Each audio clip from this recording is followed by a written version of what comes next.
Nous avons déjà vu dans une précédente vidéo la liste des diagnostics obligatoires à fournir lors d'une location à La Réunion.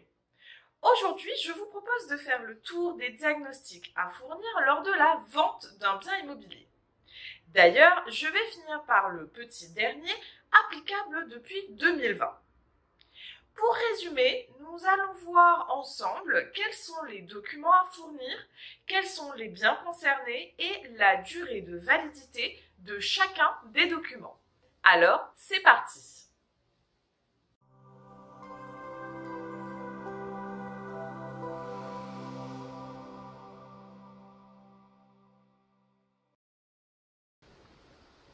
Bonjour, je suis Florence de Goimo. Lors de la vente d'un bien immobilier, quel qu'il soit, il y a un certain nombre de diagnostics à fournir. Commençons par le fameux diagnostic Carrez. Il n'est applicable que pour un lot de copropriété, c'est-à-dire en immeuble, et uniquement si la surface vendue est supérieure à 8 mètres carrés. Cela signifie qu'il n'est pas obligatoire pour une maison individuelle. Toutefois, je vous invite quand même à faire réaliser un état de superficie lors de la vente de votre maison. L'attestation Carrez doit être établie par un professionnel et est illimitée s'il n'y a pas de modification de surface comme une extension ou une élévation par exemple. Ensuite, vous avez le diagnostic électrique. Il est demandé si l'installation électrique a plus de 15 ans, aussi bien pour un appartement qu'une maison ou encore pour une dépendance de maison. Là encore, ce constat doit être établi par un professionnel et sa durée de validité est de 3 ans. Je ne parlerai pas ici du diagnostic gaz puisqu'il est totalement sans objet à La Réunion. Passons maintenant du côté des risques santé. Pour les immeubles et maisons très anciennes, c'est-à-dire construits avant 1949, vous devez fournir un diagnostic plomb. C'est un constat qui doit être établi par un professionnel. S'il ne relève pas de présence de plomb, alors votre diagnostic sera illimité. Sinon, il n'est valable qu'1 an. Il y a aussi le diagnostic, le dossier technique amiante.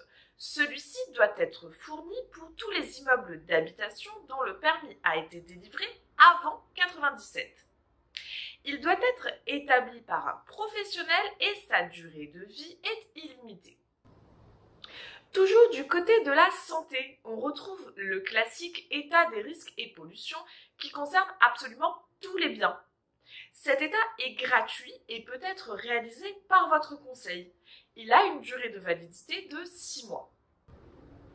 Enfin, l'état parasitaire est à fournir sur l'ensemble du territoire de La Réunion lors de la vente de tout immeuble bâti. Ce diagnostic est à faire réaliser par un professionnel et a une durée de validité de 6 mois. Maintenant, je vais faire un petit zoom sur les immeubles et les maisons qui ne sont pas raccordés au tout à l'égout. Vous êtes tenu de remettre une attestation de contrôle des installations d'assainissement non collectif. Ce constat doit être réalisé par un professionnel et sa durée de validité est de 8 ans. Je vous ai parlé au début de cette vidéo d'un petit nouveau applicable que depuis le 1er janvier de cette année.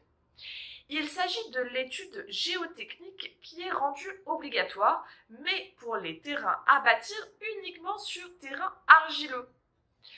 Donc, nous n'allons pas être concernés ici, bien que je vous recommande fortement de faire réaliser systématiquement une étude de sol pour la construction d'une maison individuelle. Et voilà, pour conclure, je le redis, le DPE n'est pas applicable à La Réunion, c'est pour ça que je n'en ai pas parlé. Si vous avez besoin d'accompagnement pour vendre votre appartement ou votre maison, vous pouvez me contacter, mon numéro est quelque part autour de cette vidéo. J'espère que cette vidéo vous a été utile. Si c'est le cas, merci de la partager et de la liker. N'oubliez pas également de vous abonner à la chaîne et de cliquer sur la petite cloche pour ne rien louper. À bientôt!